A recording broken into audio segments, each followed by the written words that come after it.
Hola, buenas tardes a todos. El día de hoy, 8 de marzo de 2026, les contaré un cuento de la escritora tapatía Adriana Díaz Enciso. El cuento se titula La Oscura, la Maligna. Mi abuelito era muy bueno, por eso vivíamos en su casa, aunque mi abuela nos corriera, aunque gritara y sacudiera la escoba en un gesto de amenaza. Nunca nos fuimos. Mi mamá decía que teníamos que cuidarnos en consideración a mi abuelito. Otras veces decía que éramos muy pobres, que no teníamos a dónde ir. Y aunque nunca nos faltó nada, aunque no fuimos pobres nunca, nos quedamos todos en esa casa, a la que le crecían cuartos tristísimos como tumores. Mi abuela se levantaba temprano, desayunaba frente a la ventana de la cocina, mascando lentamente, con ese gesto parecido al desprecio que nunca supe si era la marca de aquella vieja parálisis facial o la expresión exacta de su corazón. Enfrente se alzaba la iglesia. Era un edificio grande y redondo, grande, moderno, gris y feo. Era puro concreto. Mi abuela espiaba excitada a través de las cortinas, por si acaso había alguna misa de muerto. Después se paraba de la mesa, con sus chanclas viejas, su bata descolorida, su cabello ralo y despeinado. Hurgaba entre su multitud de ollas y cacharros. Regañaba a la sirvienta porque aquella invariablemente lo hacía mal. Y se ponía a barrer. Y mientras lo hacía,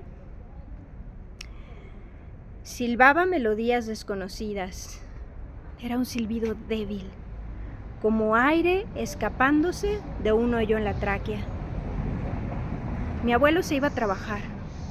Se jubiló hasta muy tarde, limpio, con su camisa a cuadros, todo oloroso a loción, con su cabello negro surcado de gris, bien recortadito y engomado. Le daba un beso a mi abuela en la nariz.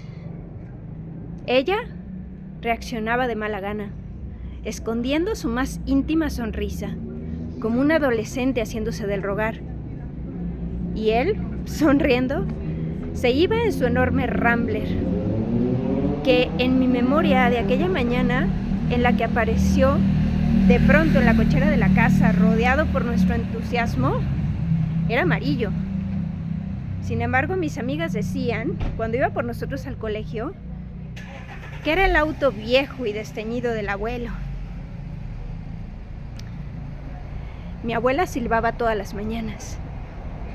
Rumiaba entre dientes, maldecía. Juraba que mi abuelo le engañaba con todas las secretarias de la oficina.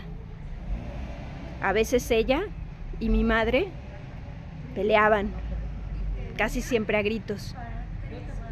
Cuando mi hermana y yo regresábamos del colegio, comíamos todos juntos, frente a la iglesia, bajo un sol amarillo pálido, inclemente. Mi abuela ponía racioncitas miserables de comida en un plato de plástico.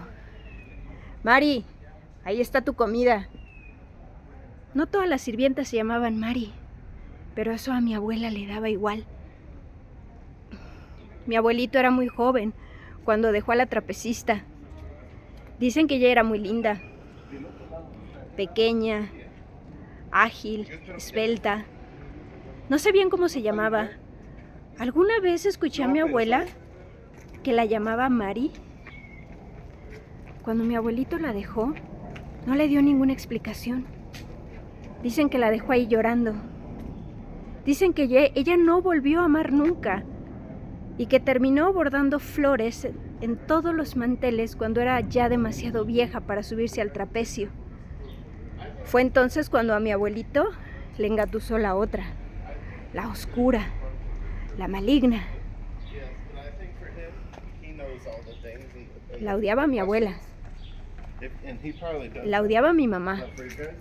La odiaba a mi hermana, las hermanas de mi abuela y hasta la sirvienta. ¿Qué había hecho ella? Nunca lo supimos. Ese era incluso un tema prohibido. ¿La habría odiado también Mari? ¿Fatalmente enamorada? ¿O Mari también odiaba a mi abuela?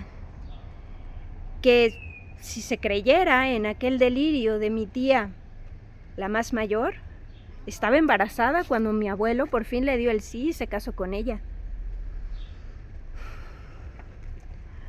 Cuando mi abuelo murió, yo no quise acercarme al ataúd. No podía concebir ver a ese hombre tan fuerte atrapado en ese estuche de morir. A la funeraria asistieron una gran cantidad de tías. Fue un lloradero aquel. Fue tan triste. Y mi abuelito, tan bueno. No sabía si Mari había muerto ya o seguía viva. A lo mejor ella también le lloraba. Debió haber sido muy bueno mi abuelito. Y mi abuelita muy mala. Porque no dejaba de llorar a un lado del ataúd. Perdóname, Juan. Perdóname. No estoy segura. Pero tenemos la teoría de que mi abuela lo mató. O al menos eso dice mi madre. Que lo mató de pena. De un coraje. Y todas asistimos. Como cotorritas lindas envueltas en plumas finas. Siempre estábamos de su lado. Todo lo malo que venía del mundo era por estar en contra suya. Mi mamá, quien nació hermosa y cruel como una reina, la joya inapreciable que nunca nadie supo atesorar, una reina voraz y sin palacio, atrapada en cambio en ese caserón lleno de sombras, en el que por las tardes yo me busco y vuelvo al crimen, a los crímenes, la muerte de mi abuelo. Si mi madre dice que mi abuela lo engatusó hasta su muerte, es porque así es. Lo cierto es que una semana después de su entierro, se oían golpes y ruidos muy feos en su recámara. Y en efecto, mi abuela enloqueció. Hasta le dio con la escoba a Mari, es decir, la sirvienta. A los pocos años, mi mamá la mandó a un manicomio, de donde regresó frágil, dócil, amoratada, el cabello chamuscado en las sienes.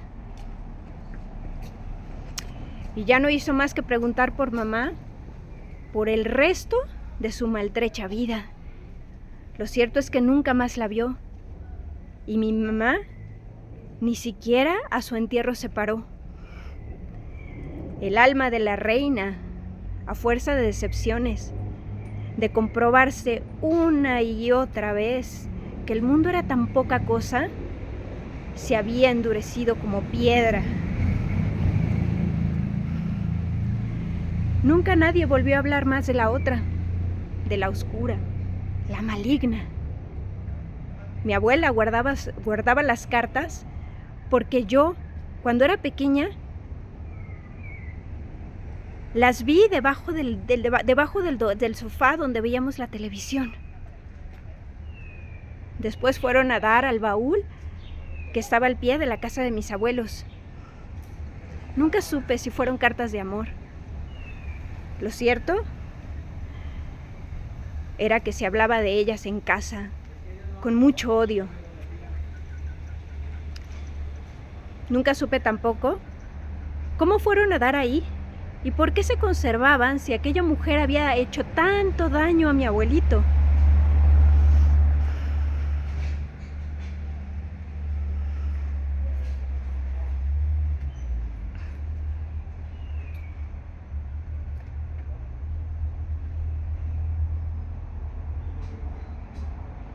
La memoria me sigue carcomiendo. Hay una clave ahí. Una puerta tras la cual todos vamos a encontrarnos. La pregunta sigue dándome vueltas y vueltas en la cabeza. Me ha parecido ver un rostro pálido creciéndose entre las sombras, con esa especie de nobleza que da el odio extremo de los vivos cuando escupen sobre sus llagas para que nadie nunca pueda descansar en paz.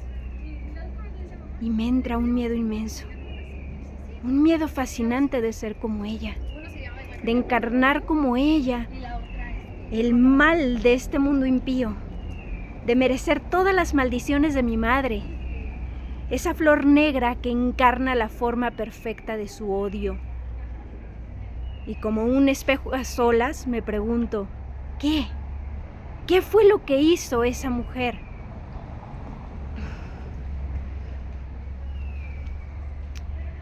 Nunca supe cuál fue la forma que encontró su maldad incuestionable para expresarse, pero debió ser peor que el hecho de que mi abuelito abandonara al adorable trapecista.